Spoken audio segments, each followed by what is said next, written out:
Hey everybody, I'm Tom Vasel. I'm Violet. And I'm Ruby. And today we're taking a look at a game called, what's it called? Aggretsuko. Aggretsuko. No, Aggretsuko. Aggretsuko? Yes. Yeah, I don't know how to pronounce it. That's why I asked them. So this is a card game that is very loosely based on a cartoon, and I'm still not sure what the cartoon's not really a kid's cartoon. It's about an office worker. Let me see if I get this right. It's about an office worker who hates her job and hates most of her coworkers and takes it out by singing heavy metal screamo. Yes. Yeah, I guess so. Okay, I got it. I don't know why that's interesting. You find it interesting? That was basically the plot of season 1. It got more in depth in the following seasons. Do you like it? It's fine. You really like it? Mm-hmm. Okay. Do you secretly sing heavy metal with the... Okay, all right. She doesn't have the money to afford karaoke every night. You can turn on YouTube and it's pretty easy to just sing Well, then karaoke if you everyone want to. would notice. Oh, is there something I don't know? Anyhow, let's take a look at this card game. This is a card shedding game or a ladder climbing game. Essentially, you are trying to get rid of the cards in your deck. Here we go. This game comes with 4 suits, cards that are numbered in 4 different suits. Here we have, the suits are different types. They have different colors, but they're actually skulls, bottles, lightning, and microphones. And each of them has different artwork from the show on it. And so these cards are going to be numbered from 1 to 10. There's also 6 cards that are numbered 11, 12, and 13, 3 11s, 2 12s, and a 13. These are not part of any suit in particular. Each round, players are going to have the cards dealt out to them, and you're going to get a certain number of cards, and you are trying to get rid of all the cards from your hand. One person goes first, and that person is going to play some cards from their hand. They could play 1 or more cards. If you play 1 card, everyone else has to play 1 card, and they have to play higher. So this person might play an 11. The next person doesn't have anything higher than that. They pass. It comes back to me. I have a 13. And we can keep going around until no one can play higher. At that point, these cards are discarded. Whoever played the highest gets to go first. You don't have to play a single card. You could play a pair. So here, this person plays 2 3s. Everyone else has to play pairs.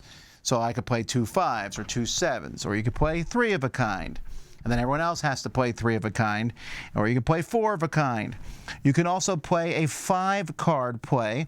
And I'm just going to show you from the book the different ones.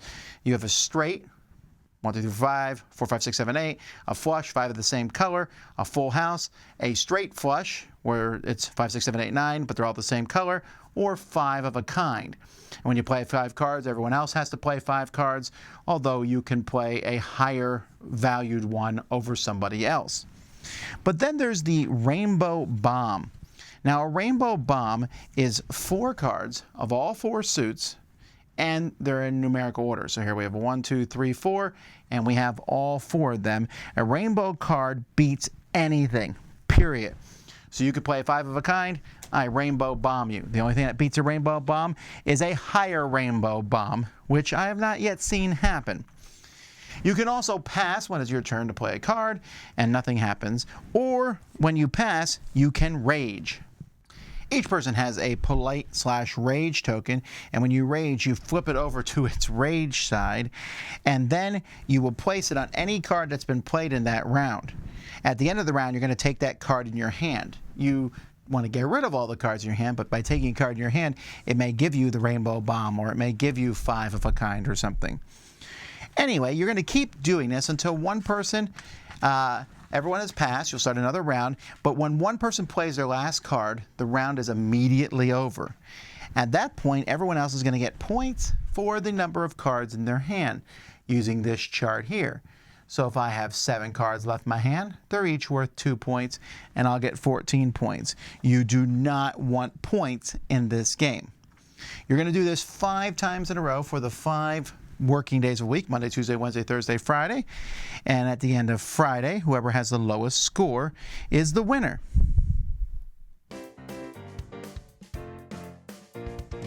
The card quality is okay. They're smooth cards. I would like linen finish cards. They're not as good as typical playing cards. Now, the artwork on the cards represent the different characters here. I don't know them, but my kids knew who the different characters were, and I have seen these here. Yeah, there's not much more to say. The little tokens, the polite versus rage, those are pretty funny, and the rules are fine, although for some reason they did this big giant pull-out sheet, which is fine, but it's kind of a pain to read through it. I don't know, I would rather just a little booklet myself, but everything fits in this box, and they have a nice little card here that tells you how everything is ranked, and then scoring and how to play on the back. Now, this is the first time that I think you all have played a game like this, a card shedding game where you're trying to get rid of all the cards from your hand. Well, Isn't except that for Uno? Not really. Well, yeah, I knew you were going to say that. Sure, but it plays differently than Uno. In Uno, you're trying to play the same card.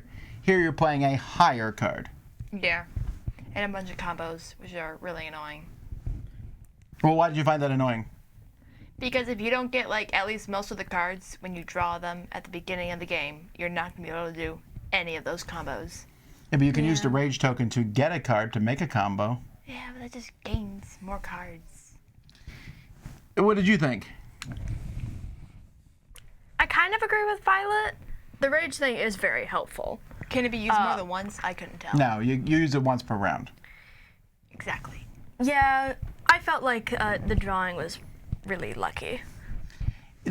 Okay, so this is actually an argument that a lot of people make with these games in general. There is a strategic way you can play where at the beginning of each round after you get your cards, everyone passes a card to the next person, which is okay, but you might get a card you need, but the person next to you is going to try to give you a card that won't help you, probably. There's a lot of these games out there. The big difference here is the rage thing, taking a card in your hand. It's fine. There's not much more to this game than that. You have the rainbow bomb. I mean, that's fun to get one of those, right? Yeah. Getting one of those 5 cards are probably harder, though. You think it's weird that the rainbow bomb's better than 5 cards? You said that during the game. Yeah. I also found that to be a little odd. I mean, I get it. They want this. I mean, they're copying other of these games like Teacher that has a bomb in it. The rainbow bomb, though, I mean, if you get it, you got it. I kind of agree with Violet here. That is kind of lucky.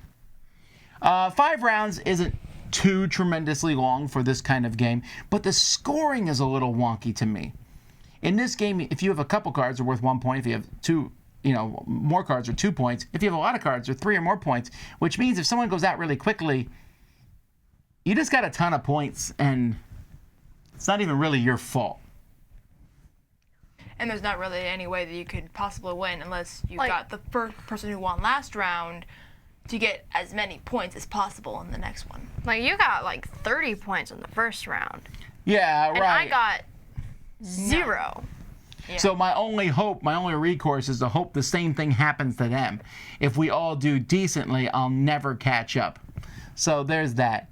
What do you think about the theming? Does it work, or does it not matter? What do you think? The theming was fun. It just looked like they took a bunch of the characters, put them on cards, and that was it.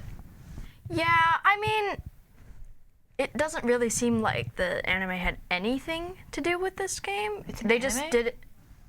Yes. Oh. You didn't know that? I understand him not knowing. It doesn't look like one. Thanks. I understand him being a moron. It is anime? Okay, what? It doesn't matter. It's a cartoon, anime, whatever. You're saying it doesn't feel like that at all? This just doesn't really feel... If it would, it could be anything. Okay, I get that, but do you like having this theme in a game? Yeah.